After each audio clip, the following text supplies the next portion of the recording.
Good afternoon, one and all present here. It is a moment of great privilege and honor for me to extend a heart welcome to all of you today to the sixth chapter of Lead Series.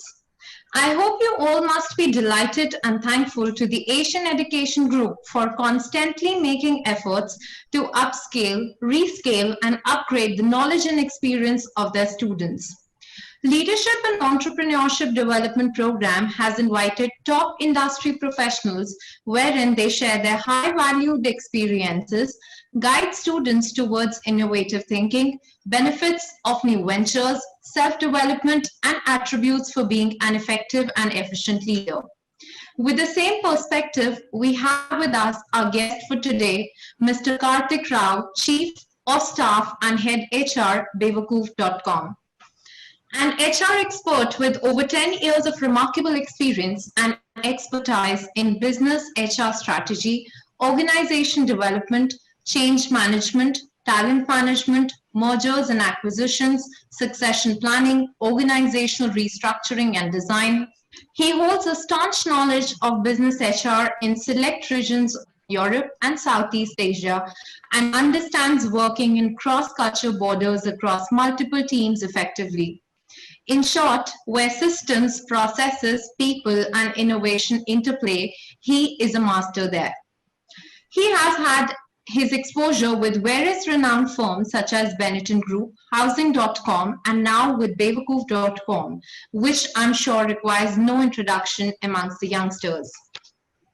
With a very warm heart, we welcome you, sir. Now, I would request you to please take the session forward and enlighten our students with your valuable knowledge and experiences. Right. All right. First of all, good afternoon, everyone. Garima, thank you so much for this elaborate experience and introduction. One thing that I've kind of really understood over the years is, and Chaplin said it, we all amateurs till we die, and nobody lives long enough to be a master. So I would say that I think I've been lucky to work across 9 countries and various continents. And I'm really excited and happy to be back with the students. This is something that I do regularly. So Tata Institute of Social Sciences is a place wherein I go regularly and talk to students. So really excited. So I come from a bit of a psychology background, organization psychology. So I'll be sharing a lot more of the why than just the what, because I feel that's where the magic lies in the times to come. Right. I was actually talking to someone recently, and I said, history doesn't repeat itself. Human behavior does. Right. And I think that's exactly where you will see a constant loop. Why over 100 years, the problem statements for companies have remained same. How do we hire the best talent? How do we engage the best talent? How do we retain the best talent? Right.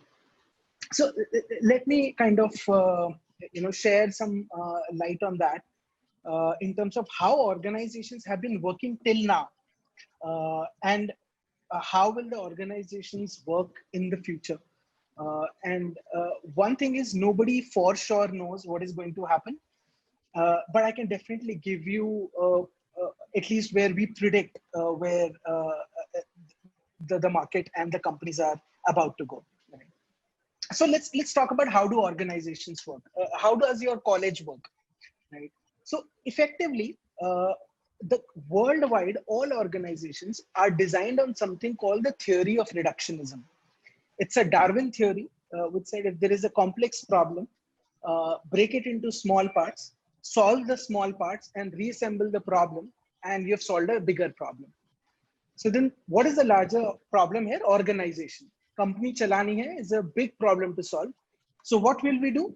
We will actually break and simplify this problem, wherein I'll say technology head technology dekhega, sales head will look at sales, a business development head will look at business development, IT head will look at IT, and then HR will look after people.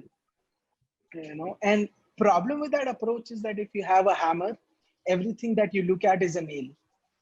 Right. So whenever you reach out to HR, you'll tell them there is a problem. They'll say, ya to hire kar lo, या fire कर लो, या training दे दो, या PIP पे डाल देते हैं. ये चार के अलावा कभी universally organizations have not thought, because HR at least has not thought. And I think COVID has made people really zoom out and say, okay, what happened here? Uh, People are same. Situations have changed. I can't change people. So there has to be a different variable than people, right? Uh, and that's where probably my reflections came from what COVID has done. Right. I'll share my bit from my limited knowledge. I think one of the first things that COVID has done is it has changed the definition of work from home. So I think every time my mom used to tell me, "Aaj work from home," I was like, "Nahi, possible nahi, I have to go to office." But suddenly in the last 4 months, I'm super comfortable working at home, doing home stuff, helping her with utensils because the maid can't come. And suddenly there is a renewed respect for work from home. And now you almost value a lot of women associates who were earlier managing home and work, and we almost thought it's easy. But I think at least for a guy, I think it was a very humble realization. Okay, so I think COVID has been a great gender equalizer. Suddenly this male female कि इस job के लिए लड़के सही हैं, इस job में लड़कियां नहीं कर पाएंगी, घर और वर्क कैसे मैनेज होगा. Suddenly it's a gender equalizer, everybody's on the same page. Right, and that was a very interesting reflection for me, because COVID is not going anywhere, at least for next 1.5 years. And that's what economists are saying, that's what the investors who have invested are saying. And interestingly, before COVID came to India, before lockdown was announced, Sequoia Capital, one of the world's largest investors on the planet, had sent a memo which called COVID the black swan of 2020.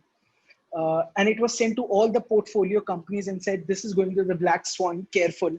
And I think organizations did not understand the impact of it at that time. Right. Now, what happened when COVID came? The second thing which really changed was it became a talent equalizer. And your students especially will be, one, so there'll be a lot of mix of men and women. So I can promise you all the girls, COVID has become a gender equalizer. So no more any guy will say, okay, this is a job good for guys or girls, It's a very fair, square playing field. Second is it's become a talent equalizer. So in my team, I had certain people who were really great performers, really superstars. And like it or not, if you study Gallup, it said it's almost unnatural not to have favorites. So students में भी होता है कि ये professor का favorite है, right? It purely comes from the fact that we have our favorite food, we have a favorite phone, we have a favorite cricketer, we have a favorite footballer. If we also have a favorite parent कि यार mummy ज़्यादा अच्छी है, पापा उतने अच्छे नहीं है. Then how is it possible कि in a college or at a workplace you will not have favorites? So favoritism is a great thing. So in our company, we actually promote that have favorites and then talk why are these people my favorites. And favoritism is different from biasness, where I'm saying, I don't like this person because I don't like it. But now that is wrong. But favoritism, all up. We actually recommend people to have favorites and then talk about why they are favorite. So in COVID, before COVID, I had certain people I really liked who were superstars, working very hard, really apple of the eye. And suddenly when COVID happened, suddenly people who were not the superstars were far more receptive, far more able to adjust to this new change, far more techno savvy, and suddenly my definition of talent also changed. So I used to have a theory of what the talent looks like, but suddenly post COVID, new talents came up, new people became superstars, and those superstars pre-COVID suddenly were very rigid, not willing to move, not willing to do this project. My screen time is increasing. And that's where probably our second realization for me came was, okay, you know what, COVID is a great talent equalizer. let's not box talent in a particular way. And I think now organizations are realizing it. So what you will see is gig economy is going to become really, really big. And gig economy is where people like stand-up comedians come in for a gig. You need talent as a gig performer. You'll be willing to take up projects for short times, deliver results, then move to a new company or a same company in a different project. So it's no more, at least how I see, going to be about an assured, talent career path. And especially a lot of students starting off, there are two kinds of careers you can have. One is what I call camp climber, and then there are surfers. So if you'll see a mountaineer, he'll have a view of the mountaintop. He'll have camps at every milestone, and then he'll reach. And there are some people who build their careers like surfers. They'll get onto the surf, fall a few times, take up new something, go to a different wave. And this COVID is a great time for those people who are surfers and not just campers. In conventional times, camping was great. Which company did you work? Okay, why did you move? What was your experience? Why did you leave after 1 year? Now with COVID, they will ask you, what can you achieve for me in 1 year? Because probably the project doesn't require people more than a year. So I think the talent definition has changed as I see. Another interesting pattern which I think COVID has done is uh, it has brought out a lot of non-communicative managers to fore. It's much more easy when you are physically talking to students, or if you're physically in a meeting room. But suddenly now students had to take lectures online. Professors had to give lectures online. Uh, we had to talk to our teams through a screen. And if you're not a great communicator, uh, you will get exposed. So I think COVID really exposed people's ability to truly say, am I a good communicator? Can I hold a bunch of 200 people on the screen for 1 hour? And if you're not a good communicator, if your content is not impressive, if you're not able to connect to them, they'll leave. Or even at least, even if they're attending, they'll switch off, right? So I think it has really brought new competencies to the table. As I said, COVID is not going anywhere.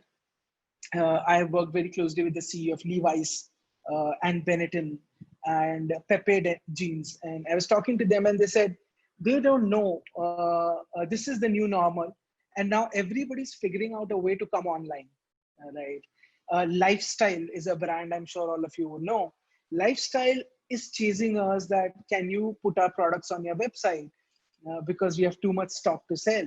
Now, who would have thought of that day where a brand selling 2,000 crores is going to come to a brand selling 250 crores and saying, okay, you have the traffic, we have the product, can you help us sell it? So I think the definition of talent, the definition of gender, the definition of how we look at business, everything has changed.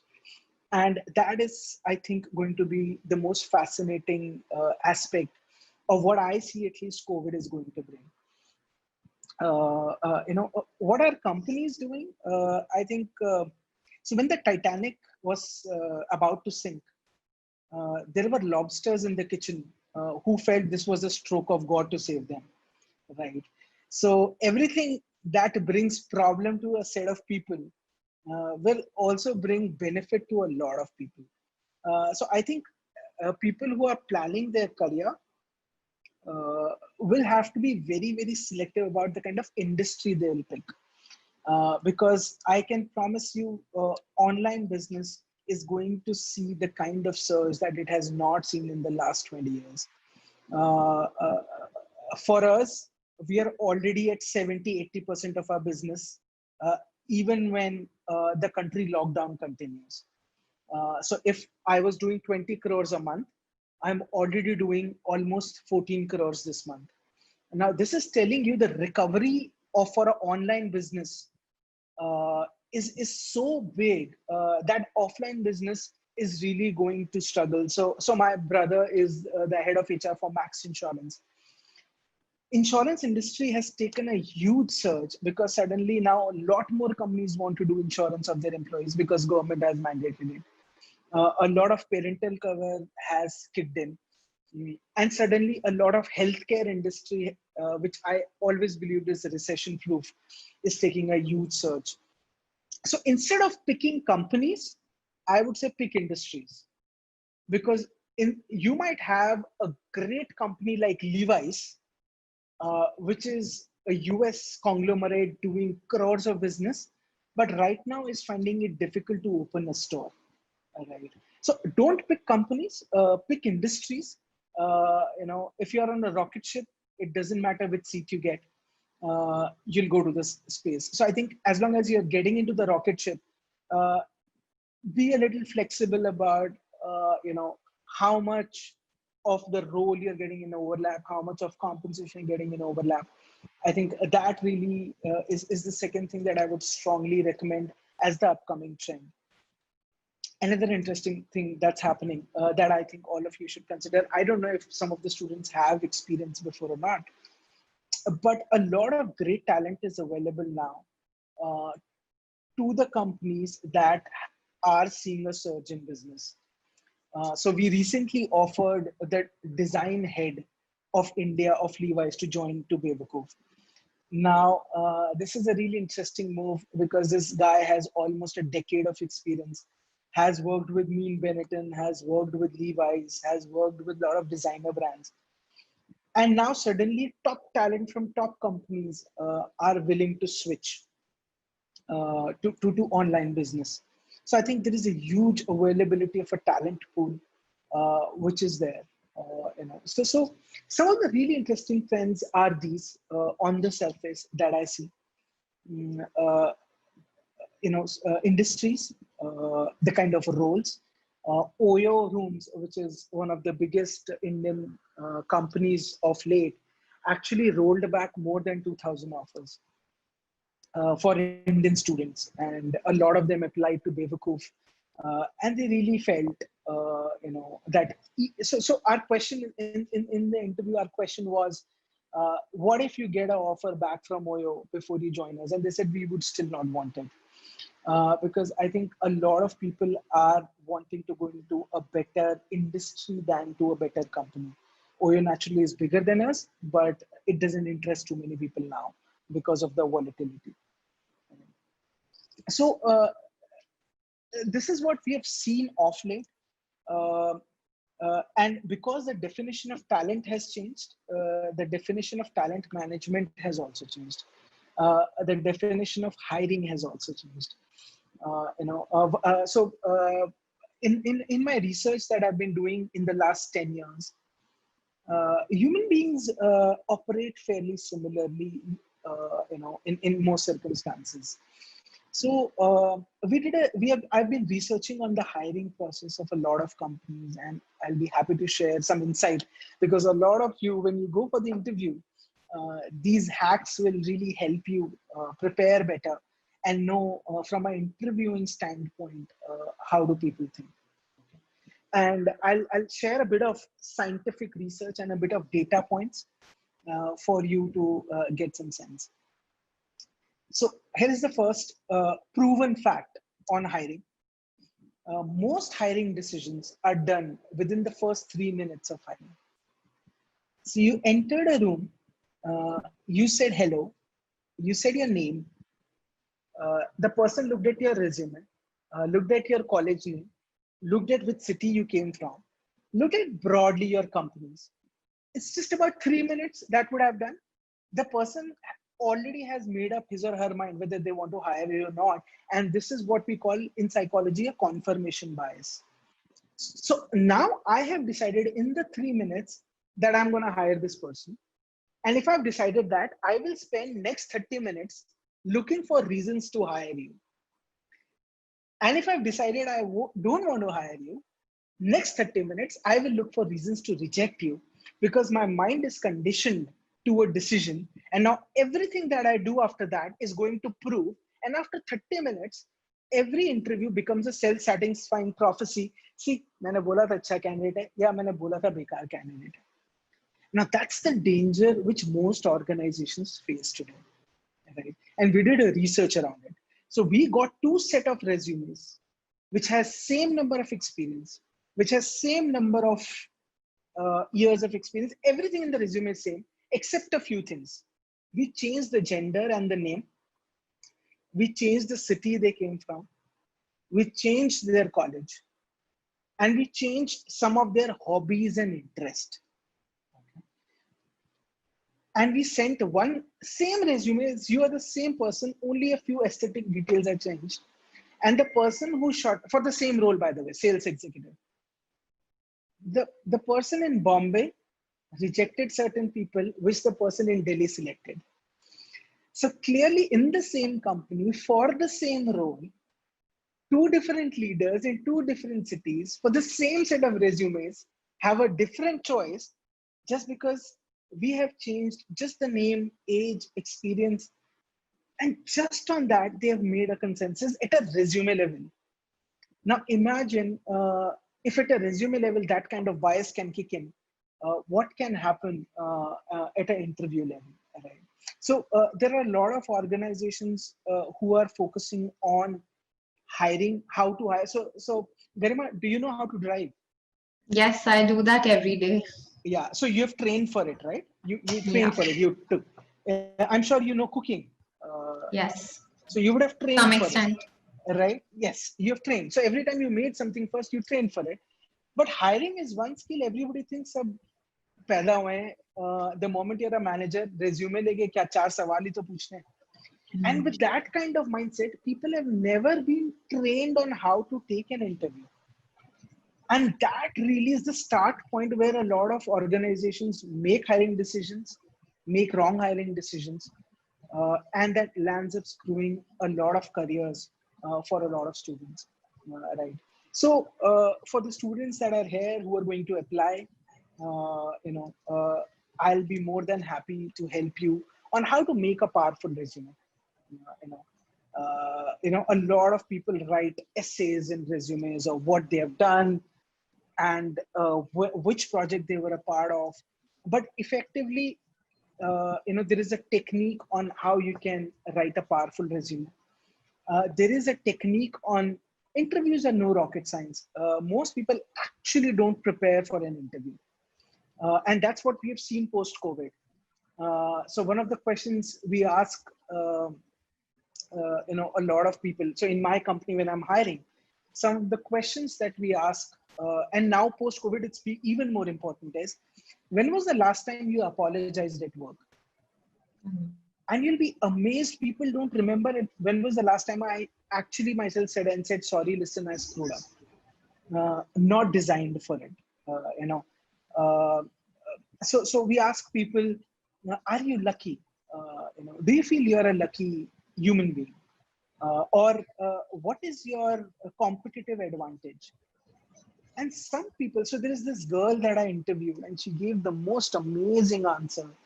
And she said, yes, I am lucky because I'm born with my five senses. Imagine if I couldn't see or hear or talk. And what we have realized is people who are naturally very high on gratitude don't need to be motivated a lot. It's only the people who constantly have the they find problem in every solution. These are the people, So one candidate gave me an answer. Yes, I am born with a competitive advantage because I'm born in India. Imagine if I was born in Uganda or Kenya or Zimbabwe. Imagine what my career trajectory could be. So even the country you're born in, even the family you're born in, you are born with a competitive advantage. Do you reflect on that? So as a candidate, now companies are reviewing a lot of these things because people are going to work remote. The manager will not be there to motivate you every day. So what do? You hire people who are naturally motivated, naturally positive, people who are naturally inclined to look at the positive side of things, right? And there is a case study which we do usually. wherein two salesmen went to Africa for a shoe business, both different companies, say a Nike or a Adidas. They went to Africa. One person said, okay, he wrote a letter back saying, nobody wears shoes here. There is no point bringing a factory. Let's go back. And the other salesman said, wow, nobody wears shoes here. Let's get two factories here because nobody wears it right now. Now, same situation, two salespeople, absolutely different perspectives on how they look at the situation. I think that's going to be one of the most important skills that corporates are going to look at. Do I need to sit on top of this guy's or girl's head to make the job done? If yes, it'll be a problem. I have a niece, she's 3 years old. When she falls on the ground, my sister-in-law hits the ground and says, Gira diya mere bachche ko. Now, a 3-year-old child is getting conditioned that she was right and floor was wrong. That's the introduction to feedback in life. And then we say the school was tough, the college was tough, the exam was tough. 25 years of mental conditioning that my child is right and everybody else is wrong. You go to a job and your manager says, listen, you have a problem. What do you think the person's response is going to be? The person responds, you have a problem. I have always been told that I was right. What are you talking about?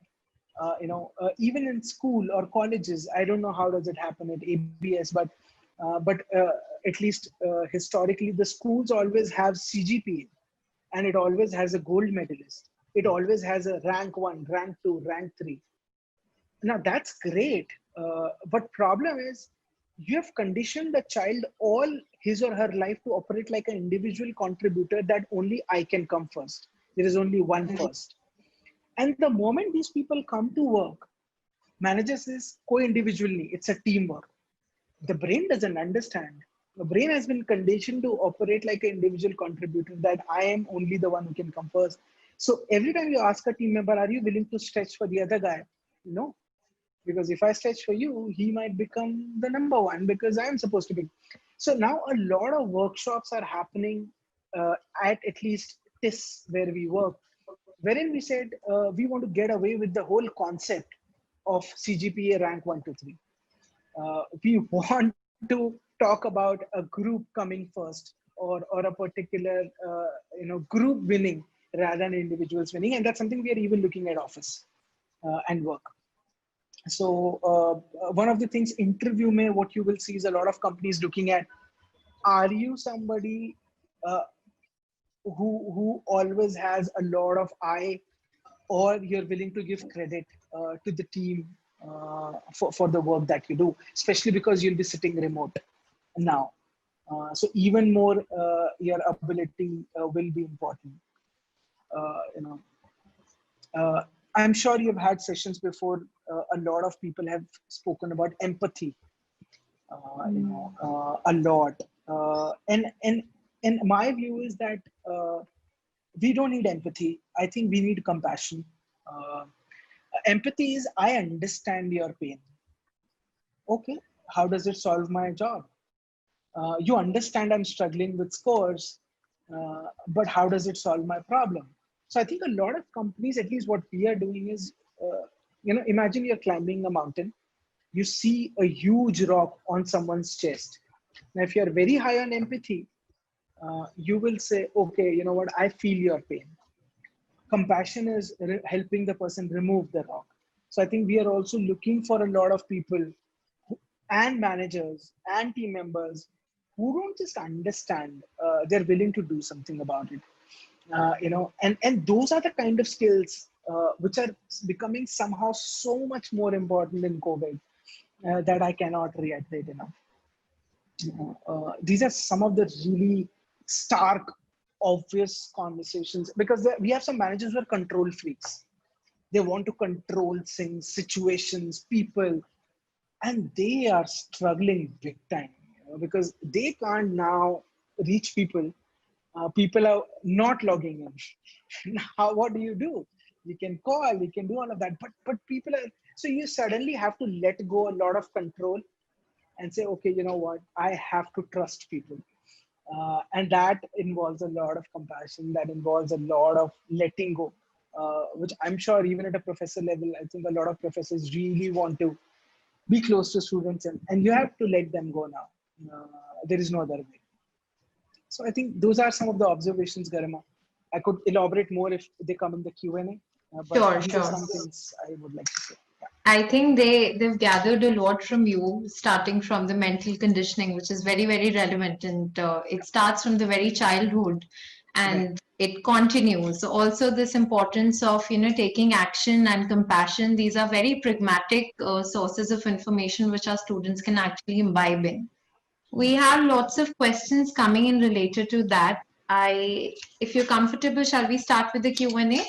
Yes, absolutely. The first one says that how do you see the future of e-commerce business in India? What key skills are required for this particular industry? Right. So I think the proof of the pudding is in the eating. So I'll ask you, in last 2 months, how many times did you go to a restaurant? How many times did you order from Swiggy, Zomato? How much did you shop online versus offline?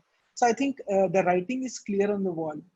I think e-commerce, online, and technology in general is going to be a large part of our lives. Even my father, who never really did a video call, has started doing video calls now. So I think it's no more a luxury that whether I have a choice or not, you have to be online. One, because of the accessibility. One, because of the ease. Third, because of the variety, because real estate is really costly, but online real estate is relatively much cheaper. Amazon can place more than 1 crore products on online, but in an offline store, you can't do that. So I think online, e-commerce, and direct to consumer, all three are going to see the biggest surge. You can look at the kind of acquisitions that have been done in the last 10 years. Look at Ambani selling off the oil refinery to Saudi and bringing in Geo. And mind you, Ambani doesn't look at Geo as a phone company. It is pitching it as a technology company. So he clearly understands the value of online and tech and e-commerce. GeoMart tie up with WhatsApp. So WhatsApp money is coming soon. The moment WhatsApp money comes, Google Pay, Paytm, everything are going to get aside. So I think Ambani, the visionary that he is, he's already shifted from oil and refinery, which used to be his cash cow for last 100 years, to Geo, to GeoMart, to Agio.com. So I think he has already started pivoting this 5 years. I think COVID has just augmented it. And what skill sets are required for people? I think your natural flair for technology. Are you someone who naturally loves the fast-paced environment, the fast-paced decision-making, process versus people? I think if you're in an IBM, input doesn't matter, output. So, geography also matters a lot. So if you go to IBM, input doesn't matter, output doesn't matter, because they've put the whole company on a process.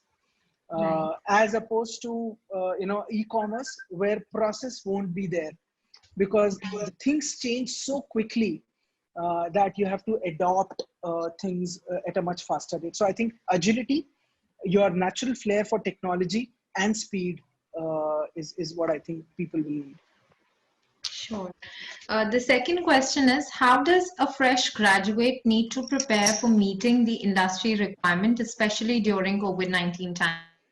Right. Maybe the student is looking after the skill set which is required, Right. being a fresher. Right. So I think first set is resume. I think your first level shortlisting typically happens at a resume level, unless you're sitting in a placement committee. I don't know what the culture is now, but I think having a powerful resume is really important. Now, what skill set do you need? I think typically the rule of hiring is hire for attitude and train for skill. Rather than hiring people for skill and then training them for attitude, it's much more difficult.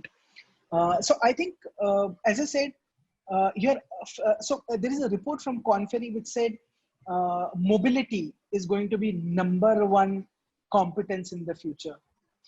I cannot leave my hometown, has become a skill now. How flexible are you to travel, to leave your comfort zone, to leave your hometown? And so I think your skills like mobility, your ability to learn. The problem is all these are theoretically very nice to hear. But question is, if a good interviewer, and if you say, listen, I am somebody who likes to learn, they will grill you and they'll figure out whether you're actually an avid learner or you're just bluffing. So I would rather say you say things that you really are and you really mean, rather than saying answers that are nice to hear. Because if the interviewer is good, it'll take them exactly 45 minutes to scan and figure out. So a lot of people in my company say, I love to learn. I want learning. I want growth. Money is not important. And I asked them one question. When was the last time you paid money from your own pocket to do an additional course? And none of them would have paid. They're waiting for a company to sponsor a program. So I'm saying skill set is be honest, be who you are, and sell who you really can offer. Because even if you are able to bluff in an interview, you will join a company, in 3 months you'll start struggling and you look for another job. So you're delaying the problem. So I don't think there is no standard answer. Every company needs a different skill. Just see who you actually are and don't bluff. I think when you said mobility, a lot of students would have related to it because this is where they stop and they need to learn that it is important. Next question is, what should a company do to retain its high potential talent? So, okay, it's an interesting question. Different people need different things at different points of their life.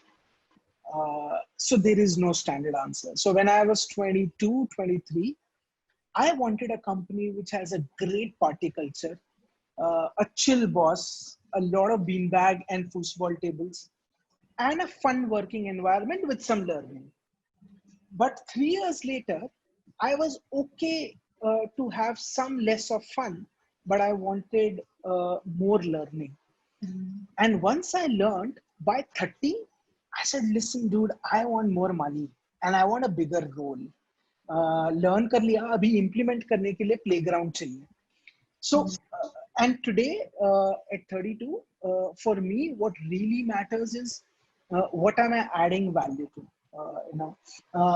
Whatever I'm doing, is it solving a larger purpose of the company?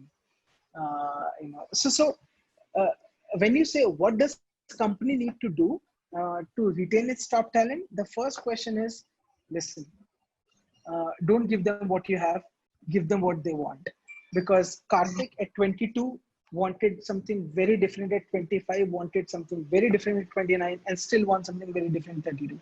There are no templated answers for these kind of problems. And for you, if you're asking what, if I am a top talent, what company should do to retain me? Just be vocal about what you want and be ready to compromise on something else. So that's what I would recommend. So surely it's about openness to change, I guess. We have another question saying, is India ready to work on the gig economy model? And how do you see the effect of the same on business? You're never ready. So tell me one person who's ready for COVID. So I don't think, you're ever ready because change inherently is difficult. If you have studied change management ever in your life, you'll figure out the first step to change is resistance. You don't believe me? Try getting up at 5 o'clock in the morning tomorrow. The first day will be, so the first will be resistance. But question is, do you have a choice now? So most times people don't stop eating sweets till they get sugar. And from next day, they suddenly stop eating. Now, because it has come down to survival. So I think gig is, so I was talking to my CPTO, he's an ex-Amazon. He's joined us from, Carrefour, which is a very big company in US, in UK, my pardon. You can, yeah. So when he came, the first thing he said was, there are certain roles where I don't want these people through the year. Can we hire people on a variable pay model where every time a big release on technology is happening, they can come for 3 months? So it's happening to me. Uh, it's better you do it because your button seat cost is very high for tech folks. So what you really need is a variable pay model, and honestly you don't have a choice if you're not ready. So I don't know, Garima, I don't know, but is the law of diffusion of innovation a concept that gets studied with students in management? The law of Somewhat, diffusion, right? somewhat, yes. Right. So the law of diffusion of innovation, uh, every innovation that takes place in the world, in the history of mankind, there is a scientific way to arrive to it. So the first 2.5% people are called innovators. What truly innovative? Elon Musk, who said, I'll have a self-driving car. Now that's an innovator. Only 2.5% people would do that. Now, the second set of population which comes is an early adopter. They see these people, they early quickly come and adopt. Third is an early majority. And then there is a late majority, and then there is a laggard.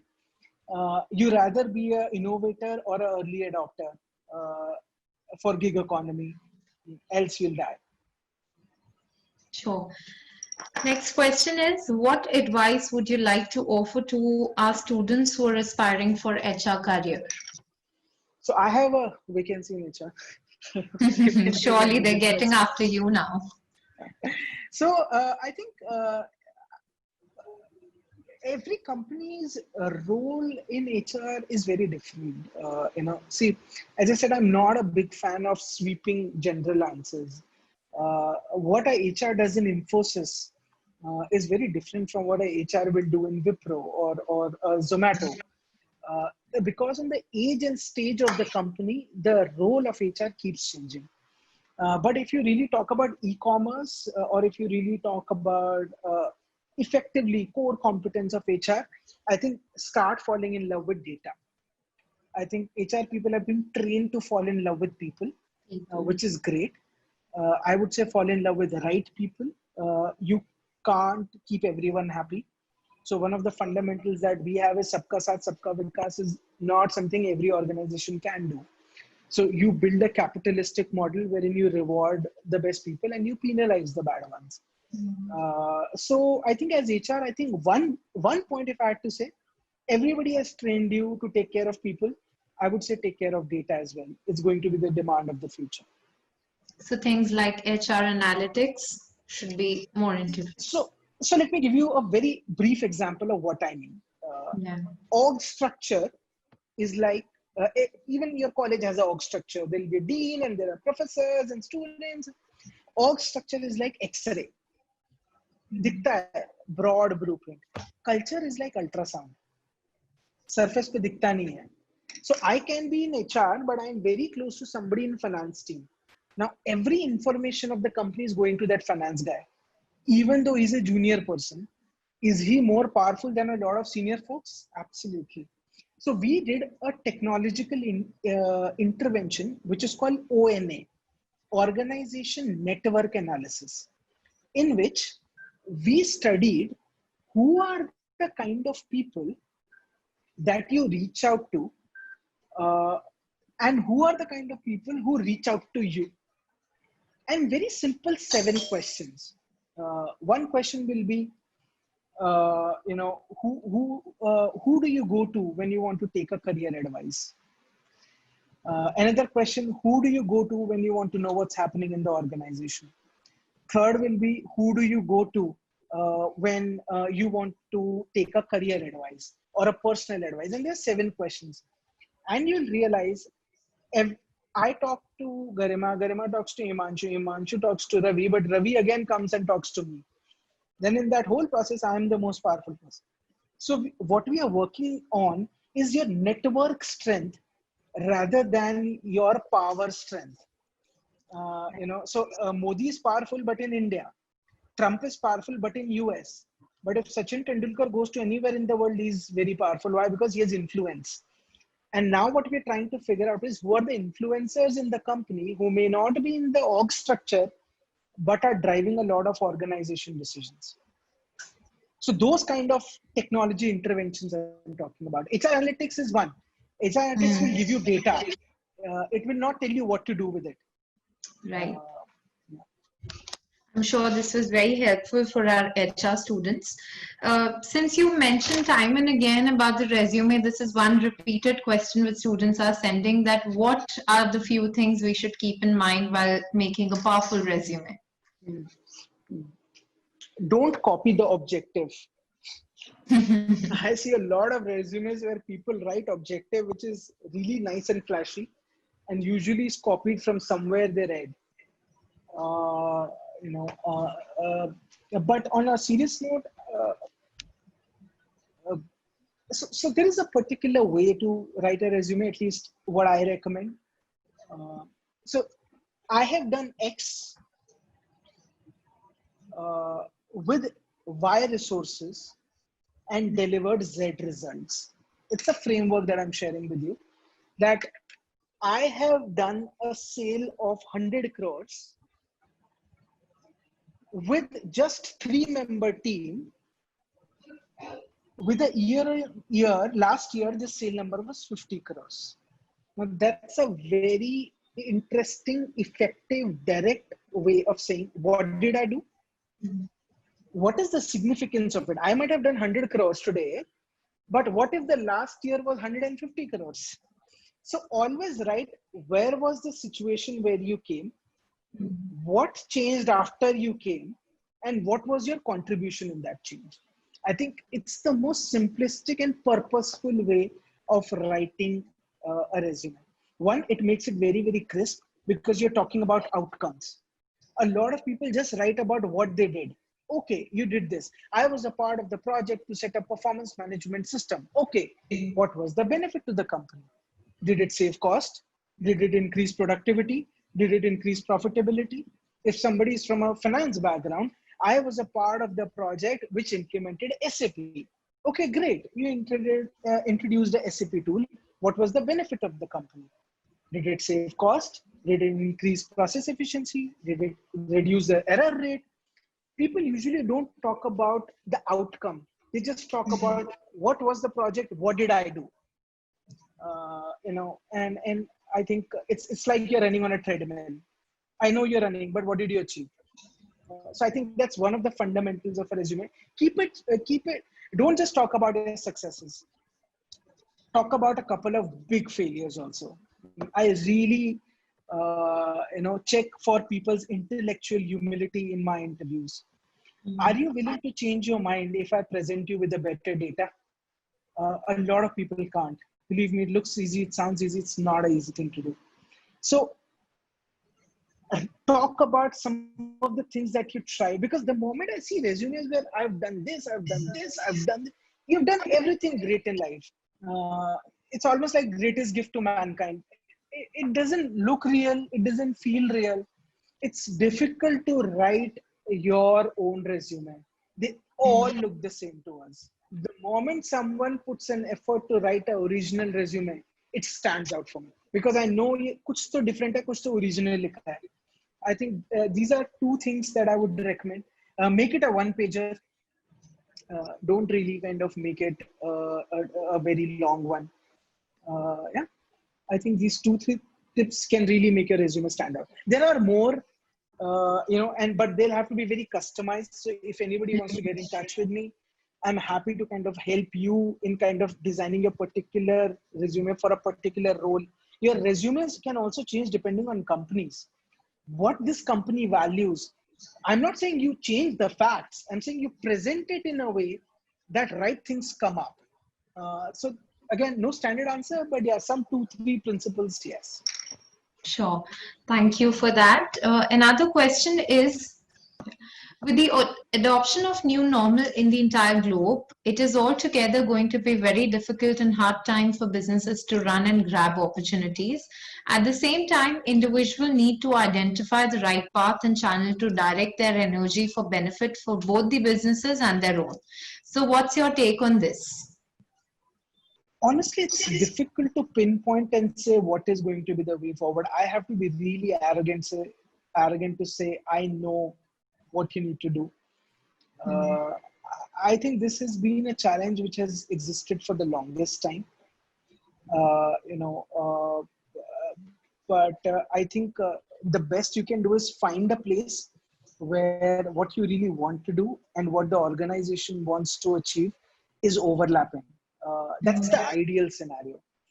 Believe me, Jeff Bezos or even Mark Zuckerberg do some things as a part of their role which they don't like.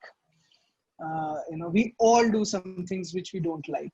So what I would say is, as long as directionally you are going in that direction where you want to, and you're spending your day doing most times what you want to, I think you can consider it a win-win. And there will be times, and this is something that I've learned from sports.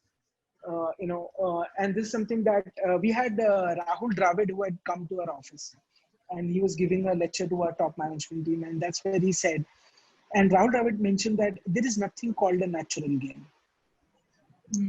He says a lot of people come and Hardik Pandya comes and says, I want to play my natural game. He says there is nothing natural. If the team wants you to defend 10 balls, you stop your natural game and you do what is natural for the game. So I'm saying that's what we all loved about our heroes. They could adapt. So I'm saying don't fall in love with this trap of this is what I love, this is what company was. If it's not matching, there will be periods of time you'll have to do things which you don't like, but because company is more important. And there'll be times when company will be willing to put aside some of their things and put you in the pedestrian. But it's never going to be one-way traffic. Right. So they have to look for opportunities where somewhere their individual goals align with the organizational goals, I guess. Yeah. Okay, there's another student from an undergraduate student. She's saying that as a first year student, how can I proceed to become an HR? She looks forward to these kind of roles, and which courses are preferred to become an HR?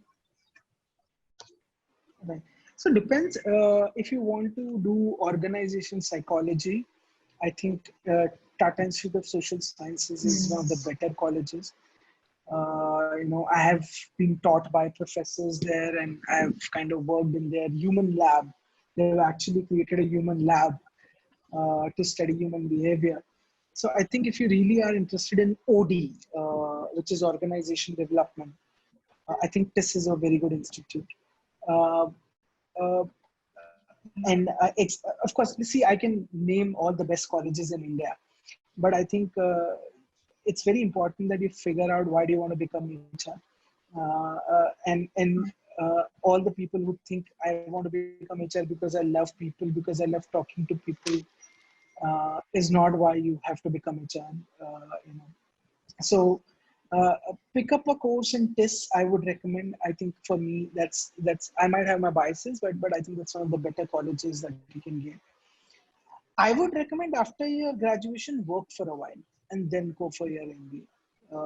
I think once you have worked, and then when you go to a B school, I think the value is compounded. This is what I'm sharing from my personal experience. Rather than just doing all theory, and then practical all your life, I think it could be an interesting curve to do theory, practical, and then come back to practical. Sure. Last question, but we have a lot of questions coming, but I think we have limited time with you. So very last question, though you've answered it in multiple ways, what career advice would you like to give to our fresh graduates ready to kickstart their career in the corporate world?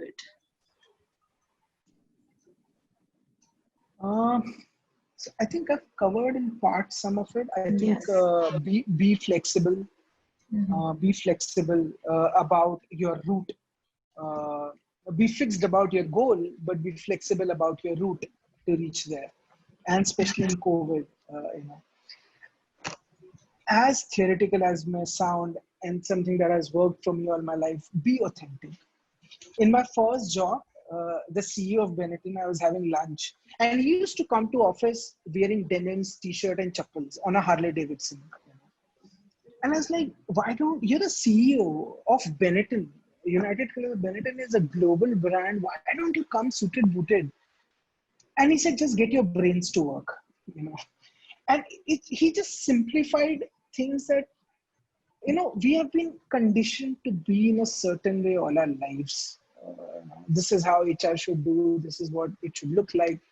This is what finance should do. This is what I think. If you can, for 1 second, truly be authentic of who you are, what values you bring, what are you passionate about, what have you studied.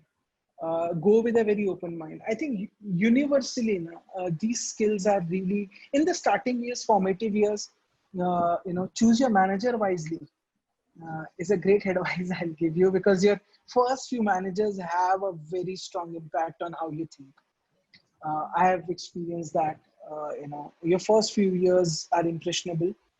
So choose a good manager. Is also one advice I could give. Sure. I think that is it. We're going to wrap up this session, and it was indeed a pleasure to have you today with us, sir. Yes, it was a pleasure to be there. I'm sure our students have also Thanks. gained a lot from your approach and experiences, and we look forward to a continued, very, very continued association with you, a long-term one. On behalf of all the directors, faculty members, students, and the entire AG fraternity, I thank you for your precious time and your presence in gracing us with all your knowledge. Thank you so much, Garima. Thanks, Ravi. Thanks so much. Thanks, everyone. Bye-bye. Thank you. Take care. You too.